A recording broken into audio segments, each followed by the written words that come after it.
नमस्कार दोस्तों, कैसे हैं आप लोग? तो स्वागत है हमारे इस नए वीडियो में। दोस्तों आज की इस वीडियो में हम बात करेंगे बूढ़ी गंडक नदी के बारे में। ठीक है ना दोस्त? इस नदी को हम आपको पूरा का पूरा इस वीडियो में थ्योरी कंप्लीट कराएँगे। उसके बाद से लास्ट में आपको रिवीजन और टेस्ट के माध्यम से 10 एमसीक्यू कंप्लीट कराएँगे। ठीक है ना? ताकि आपको ये जो थ्योरी कंप्लीट कराएँगे उसका एमसीक्यू के माध्यम से रिवीजन भी हो जाएगा और क्वेश्चन किस तरीके से आता है नदी के बारे में, खासकर बिहार के संदर्भ में, वो भी आपको कंप्लीट हो जाएगा। ठीक है ना दोस्त? एक और चीज़ बता देना चाहते हैं कि बिहार में जितनी भी नदियाँ हैं, उत्तर वाली नदियाँ हो, ठीक है ना? या फिर दक्षिण वाली नदियाँ हो, ठीक है? सब का सब हम बारी-बारी से एक-एक वीडियो सेपरेट करके कंप्लीट करा रहे हैं। ठीक है ना? अभी जस्ट है कुछ दिन पहले हम आपको गंगा नदी कंप्लीट करवाए थे, उसके बाद से घाघरा नदी कंप्लीट करवाए हैं, साथ-साथ गंडक भी कंप्लीट हो गया है। अब बात करते हैं इस वीडियो में बूढ़ी गंडक के बारे में। ठीक है ना? तो चलिए हम इसके बारे में समझते हैं। उससे पहले आप बिहार का ना किसी भी एग्ज़ाम की तैयारी कर रहे हैं, ठीक है ना? वो बीपीएससी हो या फिर आपको बिहार एसआई हो या फिर बिहार एसएससी हो, ठीक है ना? यानी कि बिहार सीजीएल हो, बिहार के किसी भी एग्ज़ाम का तैयारी कर रहे हैं, ये वीडियो आपको काफ़ी ज़्यादा इम्पोर्टेंट होने वाला है। हाल ही के हुए एग्ज़ामों में काफ़ी ज़्यादा आपको बिहार की नदियों के बारे में पूछा गया है, जो कि बहुत सारे बच्चे कर के आए हैं और बहुत सारे बच्चे थोड़ा-सा मिस्टेक करके गलती कर दिए हैं, है कि नहीं? तो इसको बस वीडियो को ध्यान से आपको देखते हुए चलना है, ठीक है ना? आपको कहीं भी एक-एक क्वेश्चन भी आपको कहीं दिक्कत नहीं होने वाला है, ठीक है ना? तो चलिए बिना समय गवाए आज का जो है थ्योरी का शुरू करते हैं बूढ़ी गंडक के बारे में। तो ध्यान से देखिएगा। बोल रहा है बूढ़ी गंडक नदी, ठीक है ना? आखिर इस नदी का जो उद्गम होता है यानी कहाँ से निकलती है इसके बारे में पहले समझते हैं। तो देखिए, इस नदी का जो है उद्गम पश्चिमी चंपारण कहाँ पे है? पश्चिमी चंपारण के सोमेश्वर श्रेणी के पश्चिमी भाग से निकलकर, ठीक है ना? कहाँ से निकलती है? तो याद रखिएगा बिहार के पश्चिमी चंपारण जिला से और वो भी कौन-सा श्रेणी से? तो सोमेश्वर श्रेणी से के पश्चिमी भाग से निकलती है, ठीक है ना? और कौन-कौन जिलों में प्रवेश करती है? तो पश्चिमी चंपारण से तो प्रवेश करती ही है, निकलती ही है। उसके बाद से आपको पूर्वी चंपारण, मुजफ्फरपुर, समस्तीपुर, बेगूसराय जिलों में बहते हुए अंत में जो है खगड़िया जिले में जाकर कहाँ पर मिल जाती है? तो गंगा नदी में मिल जाती है।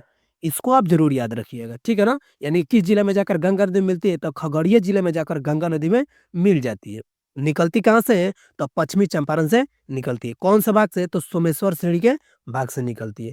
इसको आप ज़रूर याद रखिए क्योंकि क्वेश्चन जो है बार-बार ऐसे घूम फिर कर मिलता है, ठीक है ना?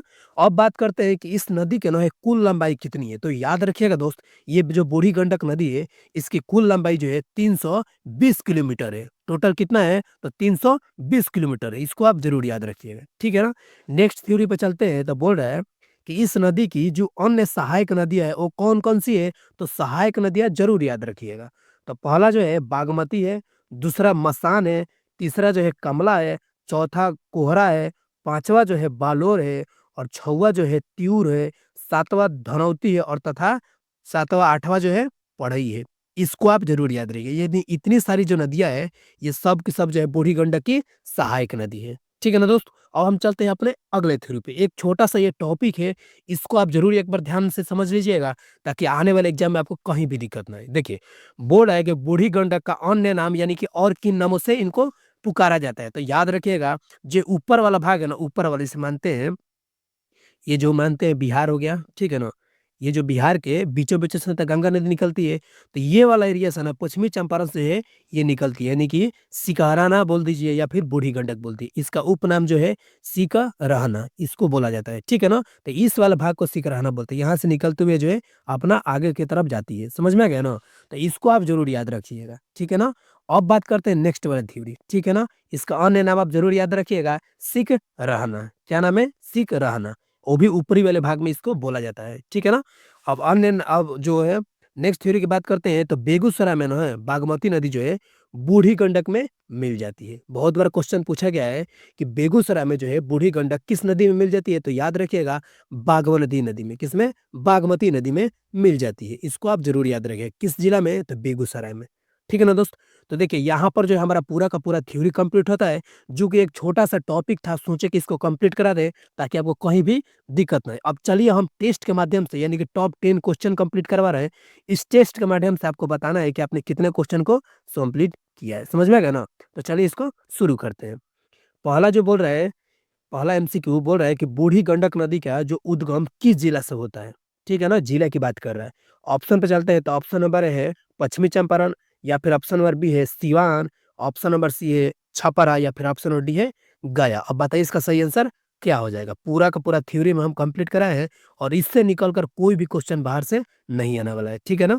तो देखिए इसका सही आंसर क्या हो जाएगा? तो ऑप्शन नंबर ए पश्चिमी चंपारण। पश्चिमी चंपारण कहाँ से? तो सोमेश्वर सिरेडी से। सोमेश्वर सिरेडी से, इसको आप ज़रूर याद रखिएगा। ठीक है ना? सोमेश्वर सिरेडी से निकलती है। समझ में गए ना? अब हम बात करते हैं अगले नंबर एमसीक्यू पे। बोल रहा है दूसरा नंबर कि ये जो बूढ़ी गंडक नदी है, इसकी कुल लंबाई लगभग कितना है? यानी कि लंबाई लगभग गहराई और लंबाई लगभग में होता है, ठीक है ना? थोड़ा बहुत ऊपर-नीचे हो सकता है, ठीक है? तो बात करते हैं ऑप्शन पे चलते हैं, तो ऑप्शन नंबर है 320 किलोमीटर या फिर ऑप्शन नंबर बी है 420 किलोमीटर या फिर ऑप्शन नंबर सी है 560 किलोमीटर या फिर ऑप्शन नंबर डी है 660 किलोमीटर। अब बताइए इसका सही आंसर क्या हो जाएगा? तो दोस्त याद रखिएगा, ये जो बूढ़ी गंडक नदी है, इसकी जो कुल लंबाई कितना है दोस्त? तो 320 किलोमीटर, यानी कि ऑप्शन नंबर ए हमारा सही आंसर हो जाएगा। ठीक है ना दोस्त? इसको आप ज़रूर याद रखिएगा। अब हम चलते हैं अपने अगले एमसीक्यू पे। बोल रहा है कि बूढ़ी गंडक नदी जो अंत में किस जिले में जाकर गंगा नदी में मिल जाती है? अंत में किस जिला में जाकर गंगा नदी में मिल जाती है? ठीक है ना? ऑप्शन पे चलते हैं, तो ऑप्शन नंबर है खगड़िया में या फिर ऑप्शन नंबर बी है जमुई में या फिर ऑप्शन नंबर सी है गोपालगंज में या फिर ऑप्शन नंबर डी है समस्तीपुर में। अब बताइए इसका सही आंसर क्या हो जाएगा? तो ध्यान से समझ लीजिएगा दोस्त, ये जो बूढ़ी गंडक नदी है, ये अंत में जाकर खगड़िया जो है, खगड़िया जिला है, उसी में जाकर गंगा नदी में जाकर मिल जाती है। किस जिला में? खगड़िया जिले में। समझ में आ गया ना? तो इसको आप ज़रूर याद रखिए। ये क्विक रिवीजन के लिए हम सारा चीज़ कंप्लीट करा दे रहे हैं। अब हम चलते हैं अगले टेस्ट पे। चौथा नंबर क्वेश्चन है, बोल रहा है ये जो बूढ़ी गंडक की सहायक नदी है, इनमें से कौन नहीं है? नहीं की बात पूछ रहा है। तो सहायक नदी आपको 3-4 बार देख लीजिएगा ताकि आपको रिवीजन भी हो जाएगा। इसके लिए आप देखिए टेलीग्राम का लिंक जो है यहाँ पर कमेंट बॉक्स में हो जाएगा या फिर डिस्क्रिप्शन में हम लिंक पिन अप कर देंगे। आप जाके ज्वाइन कर सकते हैं ताकि आपको पूरा का पूरा फ्री पीडीएफ अवेलेबल करा दिया जाएगा ताकि आपको रिवीजन में कहीं भी दिक्कत ना हो। ठीक है ना दोस्त? अब हम चलते हैं अपने ऑप्शन पे। तो बोल रहा है कि बूढ़ी गंडक की जो सहायक नदी है वो कौन-कौन सी नहीं है? तो देखिए बागमती भी है, आपको भी मालूम है। ऑप्शन नंबर बी मसान भी है और ऑप्शन नंबर सी कमल भी है और ऑप्शन नंबर डी क्यूल। ये जो है हमारा नहीं है। क्यों? कि देखिए क्यूल जो है कहाँ से निकलती है? तो याद रखिएगा, ये जो है आपको दक्षिण वाली नदी है, ठीक है ना? दक्षिण वाली नदी है क्यूल नदी, ठीक है ना? तो ये सब नदियाँ जो है दक्षिण वाली नदियाँ बहुत सारे ने कर्मनाशा हो गया, क्यूल हो गया, सरकी हो गया, अजय हो गया, ये सब जो नदियाँ है ना, ये दक्षिण बिहार से निकलती है, ठीक है ना? लेकिन हमारा क्वेश्चन कहाँ से है? तो उत्तर बिहार से है, यानी कि ये जो नदी है उत्तर वाली नदी है। तो इसीलिए जो है क्यूल हमारा सही आंसर, मतलब क्यूल जो है हमारा नहीं हो गया, यानी कि ये जो है हमारा सही आंसर हो जाएगा। समझ में आ गया ना? नहीं पूछा है तो क्यूल हमारा सही आंसर हो जाएगा। ठीक है ना दोस्त? अब हम चलते हैं अपने अगले नंबर प्रश्न पे। बोल रहा है 5वां नंबर कि इस नदी को और किन नामों से जाना जाता है? ऑप्शन पे चलते हैं, तो ऑप्शन नंबर ए है सिकरहना या फिर ऑप्शन नंबर बी है कोसी या फिर ऑप्शन नंबर सी है कमला या फिर ऑप्शन नंबर डी है सरकी। अब बताइए इसका सही आंसर क्या हो जाएगा दोस्त? ठीक है ना?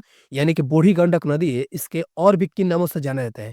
तो याद रखिएगा, ये सी के रहना जो है सिकरहना, इसको जो है बूढ़ी गंडक के उपनाम से जाना जाता है, यानी कि और किन नाम से जाना जाता है? तो सिकरहना नाम से जाना जाता है। किसको? तो बूढ़ी गंडक नदी को। समझ में आ गया ना? तो इन सब चीज़ों को आप ज़रूरी से याद रखिएगा क्योंकि क्वेश्चन जो है बार-बार घुमा-फिरा कर पूछते रहता है। ठीक है ना दोस्त? अब हम बात करते हैं 6 नंबर। बोल रहा है बागमती नदी बूढ़ी गंडक नदी से किस जिले में मिलती है? और बताइए ये जो बागमती नदी है, ठीक है ना? बूढ़ी गंडक नदी से किस जिले में मिलती है? ऑप्शन पे चलते हैं, तो ऑप्शन नंबर ए है बेगूसराय में या फिर ऑप्शन नंबर बी है समस्तीपुर में या फिर ऑप्शन नंबर सी है गया में या फिर ऑप्शन नंबर डी है जमुई में। ठीक है ना? तो ये क्वेश्चन तो दोस्त भूलना ही नहीं है क्योंकि ये क्वेश्चन आपको थ्योरी में पूरा कंप्लीट करवाए है कि नहीं? तो याद रखिएगा, ये जो बागमती नदी है, ये बूढ़ी गंडक नदी से कहाँ पर मिल जाती है? तो बेगूसराय जिला में जाकर मिल जाती है। इसको आप ज़रूर याद रखिएगा, ठीक है ना? तो ऑप्शन नंबर ए हमारा सही आंसर हो जाएगा कहाँ पर? बेगूसराय में। ठीक है ना दोस्त? अब हम चलते हैं अपने अगले एमसीक्यू पे, इसको आप ज़रूर याद रखिएगा। बोल रहा है, ये जो बूढ़ी गंडक नदी है, ये बिहार के किस भाग की नदी है? यानी कि उत्तरी भाग की नदी है या फिर दक्षिणी भाग की नदी है या फिर पूर्वी भाग की नदी है या फिर ऑप्शन नंबर डी यानी कि पश्चिमी भाग की नदी है। अब बताइए बूढ़ी गंडक नदी बिहार के किस भाग की नदी है? तो देखिए, इसको आप पहले एक बार ध्यान से समझिए। ये जो है बिहार का मानचित्र है। नदियों के बारे में देखा जाए तो ये बिहार का मानचित्र है, ठीक है ना? ये जो बिहार के जो बीचों-बीच से गंगा नदी निकल रही है, ये बिहार के 2 भागों में काटती है। ये ऊपर वाले एरिया को उत्तर बिहार बोलते हैं और नीचे वाले एरिया को दक्षिण बिहार बोलते हैं। समझ में आ गया ना? तो अभी जो है बूढ़ी गंडक नदी देखिए तो उत्तर में है कि दक्षिण में है? तो देखिए यहाँ पर है बूढ़ी गंडक नदी, जो कि बिहार के उत्तरी वाले एरिया में है। तो हमारा सही आंसर क्या हो जाएगा दोस्त? तो बिहार के उत्तरी भाग वाला सही हो जाएगा, ठीक है ना? यानी कि आपको मैप के माध्यम से भी बहुत बार समझा दिए हैं, ठीक है ना? ताकि आपको कहीं भी दिक्कत ना हो। बीचों-बीच से जब गंगा नदी निकलती है, तो याद रखिए कितने जिलों से पार करती है? तो 12 जिलों से गंगा नदी पार करती है। समझ में आ गया ना? तो ये जो ऊपर वाला एरिया है ना, यहीं जो है बूढ़ी गंडक नदी आ रही है, तो ये ऊपर उत्तर वाले एरिया में है, तो इसीलिए हमारा आंसर क्या हो जाएगा? ऑप्शन नंबर ए उत्तरी भाग में। समझ में गए ना? तो ऑप्शन नंबर ए हमारा सही आंसर हो जाएगा। ठीक है ना दोस्त? अब हम चलते हैं अपने अगले नंबर क्वेश्चन पे। बोल रहा है 8वां नंबर कि बूढ़ी गंडक नदी की सहायक नदी कौन है? ठीक है ना? ऑप्शन पे चलते हैं तो ऑप्शन नंबर है कोहरा, पलौर, धनौती या फिर ऑप्शन नंबर बी है करमनसा, किऊल, सरकी या फिर ऑप्शन नंबर सी है कोसी, घाघरा और गंडक या फिर ऑप्शन नंबर डी है अजय, करमनसा, महानंदा। और बताइए इसका सही आंसर क्या हो जाएगा? ठीक है ना दोस्त? क्योंकि देखिए सहायक नदी पूछा हुआ है और जो बूढ़ी गंडक की सहायक नदी है ये बहुत सारी नदियाँ हैं, ठीक है ना? तो मेन-मेन जो नदियाँ हैं प्रमुख-प्रमुख वो चीज़ें इसमें शामिल कर लिए हैं, ठीक है ना? तो बताइए इसका सही आंसर क्या हो जाएगा? तो बताइए इसका सही आंसर क्या हो जाएगा दोस्त? तो ऑप्शन नंबर है यानी कि बूढ़ी गंडक की जो सहायक नदी है कौन-कौन सी है? कोहरा है, बालौर है और धनौती है। और भी बहुत सारी नदियाँ हैं लेकिन प्रमुख-प्रमुख इसमें शामिल किया गया है। ये सब नदियाँ नहीं है बल्कि ऑप्शन नंबर ए हमारा सही आंसर हो जाएगा, ठीक है ना दोस्त? देखिए तो जो भी नए व्यूअर हैं उनसे एक बात बता देना चाहते हैं कि हमारे चैनल पे ना 2000 प्रश्नों का बिहार स्पेशल जीके सीरीज चला रहे हैं, ठीक है ना? और अभी तक जो है पूरा का पूरा 33 पार्ट कंप्लीट करा दिए हैं। अगर आप बिहार के किसी भी एग्जाम के लिए सीरियस तैयारी कर रहे हैं तो इस सीरीज को ना देखना बिल्कुल ना भूलें, ठीक है ना? क्योंकि अभी हाल ही में एसआई का जो एग्जाम हुआ है बिहार में, आपको देखिएगा मात्र उसमें हम 320 क्वेश्चन ही कंप्लीट करवाए हैं या फिर 330 क्वेश्चन। लेकिन आपको बहुत सारा क्वेश्चन हूबहू देखने को बिहार एसआई में मिला हुआ है। तो एक बार इस सीरीज को ना आप जाइए, एक बार देखिए, फिर आप बताइएगा ये क्वेश्चन सीरीज आपके लिए कितना इम्पोर्टेंट होने वाला है। ठीक है ना दोस्त? अब हम चलते हैं अपने अगले नंबर प्रश्न पे, यानी कि 9 नंबर प्रश्न पे। बोल रहा है कि बूढ़ी गंडक नदी का जो उद्गम जो है पश्चिमी चंपारण के किस श्रेणी से है? ठीक है ना? अभी आपको कंप्लीट करवाए किस श्रेणी से, तो बताइए इसका क्या सही हो जाएगा? यानी कि ऑप्शन नंबर ए है पूर्णिया श्रेणी से या फिर ऑप्शन नंबर बी है रोहतास श्रेणी से या फिर ऑप्शन नंबर सी है सोमेश्वर श्रेणी से या फिर ऑप्शन नंबर डी है नागपुर श्रेणी से। अब बताइए इसका सही आंसर क्या हो जाएगा? ठीक है ना? बताइए इसका सही आंसर क्या हो जाएगा? क्योंकि क्वेश्चन जो है आपको काफ़ी ज़्यादा इम्पोर्टेंट है। ठीक है ना दोस्त? तो इसका सही आंसर क्या हो जाएगा? तो याद रखिएगा कि ये जो बूढ़ी गंडक नदी है ना, ये पश्चिमी चंपारण के सोमेश्वर श्रेणी से निकलती है। इसको आप ज़रूर याद रखिए। कहाँ से निकलती है? तो सोमेश्वर श्रेणी से निकलती है। ठीक है ना? ये क्वेश्चन के हिसाब से काफ़ी ज़्यादा इम्पोर्टेंट है, इसको आप ज़रूर याद रखिएगा। ठीक है ना? अब हम चलते हैं इस वीडियो का आखिरी सवाल देखने और अब बताइएगा कि आपने कितना आंसर और कितना टेस्ट में सही अटेम्प्ट किया है, ठीक है ना? हम 10वां नंबर क्वेश्चन क्या है कि बूढ़ी गंडक नदी बिहार के कितने जिलों से होकर गुजरती है? ठीक है ना? ऑप्शन पर चलते हैं तो ऑप्शन नंबर है 7 जिलों से या फिर ऑप्शन नंबर बी है 6 जिलों से या फिर ऑप्शन नंबर सी है 8 जिलों से या फिर ऑप्शन नंबर डी है 10 जिलों से। अब बताइए इसका सही आंसर क्या हो जाएगा? तो दोस्त देखिए दिमाग खोलकर समझ लीजिए एक बार में, क्योंकि हम आपको थ्योरी भी कंप्लीट करा दिए और एमसीक्यू। हमें पूरा विश्वास है आपको सारा का सारा चीज़ें समझ में आ गया होगा। तो ये कितने जिलों से गुजरती है? तो याद रखिएगा दोस्त 6 जिलों से गुजरती है। कितने जिलों से? तो पूरे का पूरे 6 जिलों से गुजरती है। अब कौन-कौन सा जिला है नीचे आपको बता दिए। देखिए पश्चिमी चंपारण, पूर्वी चंपारण, मुजफ्फरपुर, समस्तीपुर, बेगूसराय और अंत में जाकर खगड़िया में जाकर कहाँ मिल जाती है? तो गंगा नदी में मिल जाती है। ठीक है ना? तो ये हमारा बूढ़ी गंडक का एक छोटा-सा टॉपिक रहा, जो कि अब आप किसी भी एग्ज़ाम में बैठेगा था, इस क्वेश्चन को, इस थ्योरी को अगर आप ईमानदारी से किए होंगे, तो कहीं भी दिक्कत नहीं होने वाला है। ठीक है ना दोस्त? तो चलिए वीडियो देखने के लिए बहुत-बहुत धन्यवाद। मिलते हैं अगले वीडियो में, तब तक के लिए आप अपना ख्याल रखिए और खूब मन लगाकर पढ़ाई कीजिए। ठीक है ना दोस्त? और हाँ, अगर ये वीडियो आपको थोड़ा-सा भी हेल्पफुल लगा है ना दोस्त, तो चैनल को ना दिल से सब्सक्राइब करके जाइए, क्योंकि आपके लिए बहुत मेहनत से सारी वीडियो अवेलेबल कराया जाता है ताकि आपको कहीं भी दिक्कत ना आए। ठीक है ना? तो फिर तो मिलते हैं नेक्स्ट वीडियो में। बाय।